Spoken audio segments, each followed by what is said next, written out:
Learn to Be Good by Natalia Moore. She's the author. She's the person who writes the books.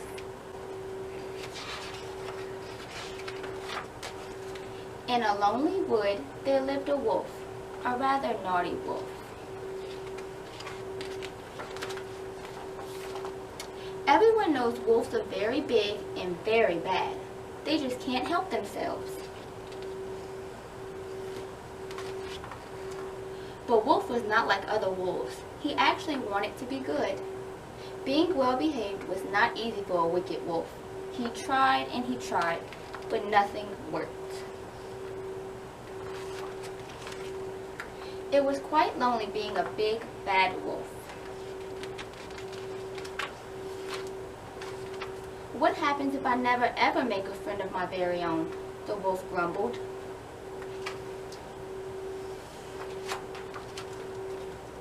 What's the matter? Asked a little girl in a pink beret. She smelled of honey and cinnamon. I want to have a friend to play with, sobbed the wolf. He opened his eyes and saw the little girl. She looked delicious. Wolf couldn't help but think of all the wicked ways he could gobble her up. Fry her with onions and a dash of oil. Boil her in a delicious broth. Bake her in a cake. The wolf's mouth started to water with hunger. The girl had other ideas. She opened up her bag of wonders and got to work on a wolf. She gave him a makeover to cheer him up. She braided his hair so he wouldn't look so scruffy. Wolf was having so much fun that he totally forgot he planned to gobble the girl up in one go. Then she took some cookies from her bag. Give them to me, snapped the wolf, and he devoured every last one. Give me a drink, he demanded, and licked his chops. Do you want to play school? She asked politely. No, we have to play my games, he boomed. Then I'll play on my own, said the girl glumly. Friends, who needs them? I can have fun all by myself, said Wolf. But it wasn't fun. It was boring. Wolf turned an odd shade of red. He had a rather strange feeling, a guilty feeling. He plodded over to the girl and tapped her on the shoulder.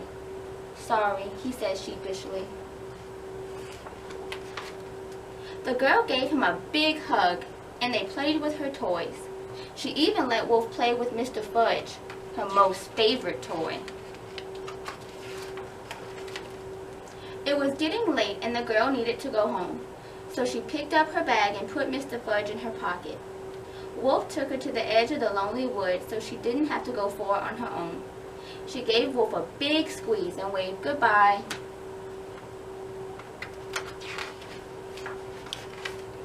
In a lonely wood there lives a wolf, a rather good wolf who made a friend, a wolf who is good most of the time.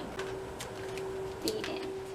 One day on a farm, a little farmer boy was taking care of his animals. He grew bored of it all and decided to play a trick on the grown-ups. Help! Help! A wolf! The villagers came running down the hill and screamed, Oh my goodness! A wolf! A wolf! A wolf! I fooled all of you. I was just playing a trick on you. He did not grow tired of this trick, so he decided to do it again. The villagers started to get annoyed until the day he saw a wolf peeking out of the bushes. He ran toward the village screaming, Help! Help! A wolf! Somebody help! The villagers just laughed because they knew it was just another trick, or so they thought. Meanwhile, the wolf was very sad because none of the animals wanted to play with him. So he slowly headed toward the forest back home. The end. Is the true story of the Three Little Pigs. Now I know you all have heard the story of the Three Little Pigs, right? Well, this is the true story. According to the wolf, it's the true story. Well, you know, as they say, every story has two sides. So today we're going to hear the wolf's side of the story.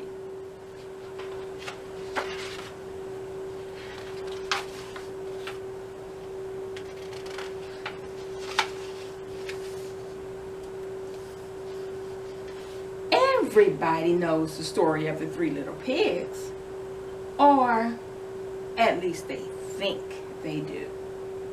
But I'll let you in on a little secret. Nobody knows the real story because nobody has ever heard my side of the story.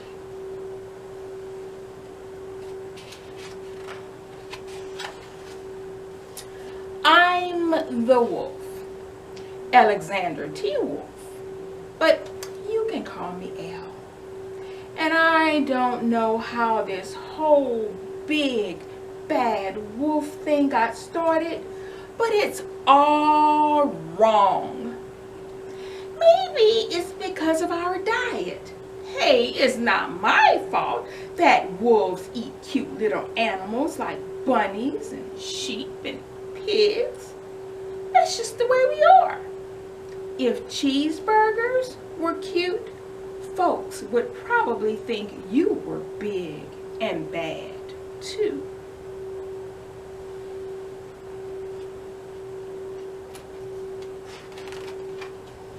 But like I was saying, the whole big bad wolf thing is all wrong.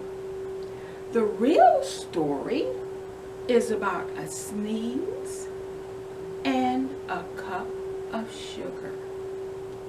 This is the real story.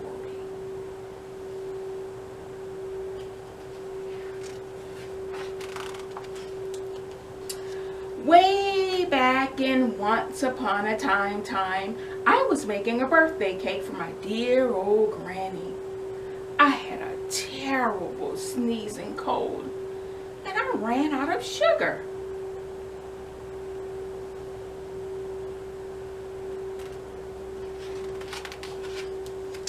So I walked down the street to ask my neighbor for a cup of sugar. Now, this neighbor was a pig, and he wasn't too bright either. He had built his whole house out of straw. Can you believe it? I mean, who in his right mind would build a house of straw?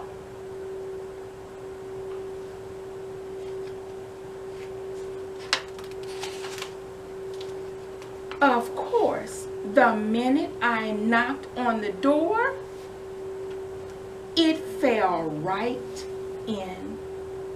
I didn't want to just walk into someone else's house, so I called, little pig, are you in? No answer. I was just about to go home without the cup of sugar for my dear old granny's birthday cake. That's when my nose started to itch and I felt a sneeze coming on. Well, I huffed and I snuffed and I let out a great big sneeze.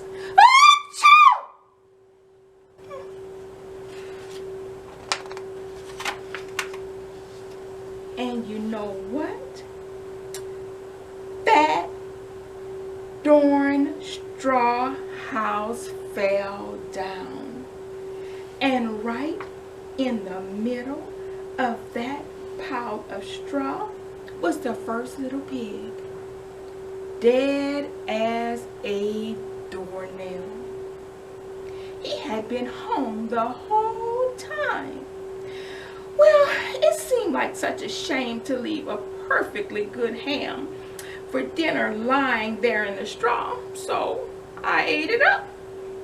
Just think of it as a big cheeseburger just lying there.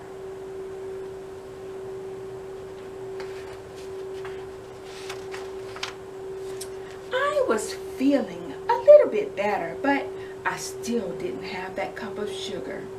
So I went to the neighbor's house, and this neighbor was the first little pig's brother. He was a bit smarter, but not by much.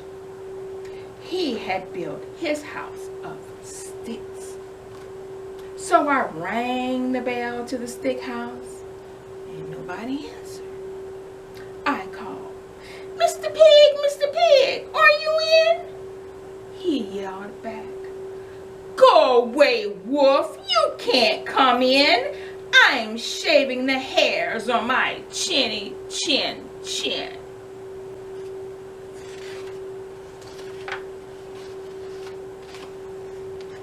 I had just grabbed the doorknob when I felt another sneeze coming on. And I huffed and I snuffed and I tried to cover my mouth, but I sneezed a great sneeze. Achoo! And you're not going to believe it, but this guy's house fell down just like his brother's.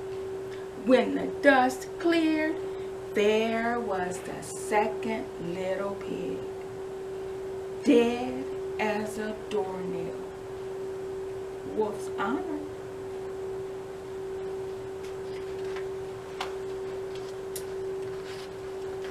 Now, you know food will spoil if you just leave it out in the open. So I did the only thing there was to do. I had dinner again. Well, just think of it as a second helping. But I was getting awfully full. My cold was feeling a bit better, but I still didn't have that cup of sugar for my dear old granny's birthday cake. So I went to the next house. Now, this guy was the first and the second little pig's brother. He must have been the brains of the family. He had built his house of bricks. So I knocked on the door. No answer. I called, Mr. Pig, are you in?" And do you know what that rude little porker said? "Get out of here, Wolf, and don't bother me again." Talk about impolite. He probably had a whole sack full of sugar, and he wouldn't give me even one little cup for my dear, sweet old granny's birthday cake. What a pig. I was just about to go home and maybe make a nice birthday card instead of a cake when I felt my cold coming on, and I huffed and I snuffed and I sneezed once again. Achoo! Then the third little pig yelled, "And your old granny can go sit on a pin." Well, now, I'm usually a pretty calm fellow, but when somebody talks about my granny like that, I go a little crazy. When the cops drove up, of course, I was trying to break that little pig's door down. And the whole time, I was huffing and puffing and sneezing and making a great scene.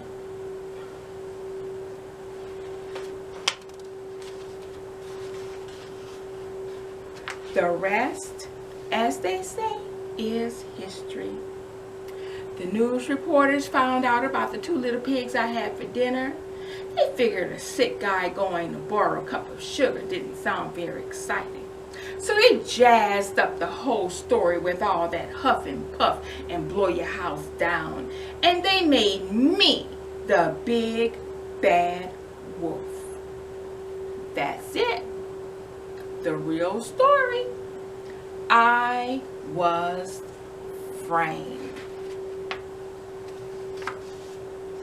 But maybe you could loan me a cup of sugar?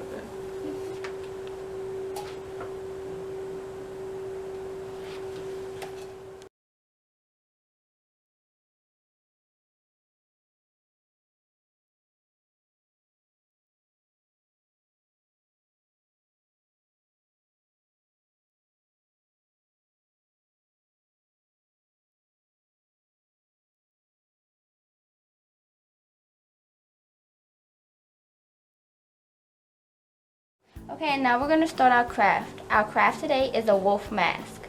In your bag, you should have a piece of yarn, and you should have a piece of paper of a wolf face. At home, you should have scissors, markers, and a hole puncher to punch out the sides of the face. Okay, and you can first start with coloring it.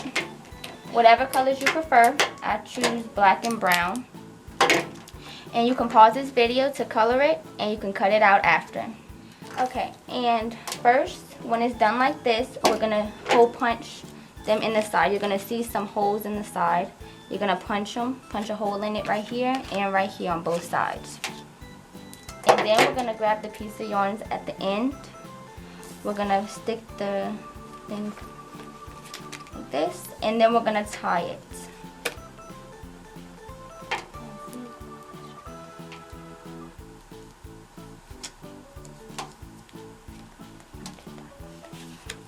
And then you're going to do the same thing to the other side.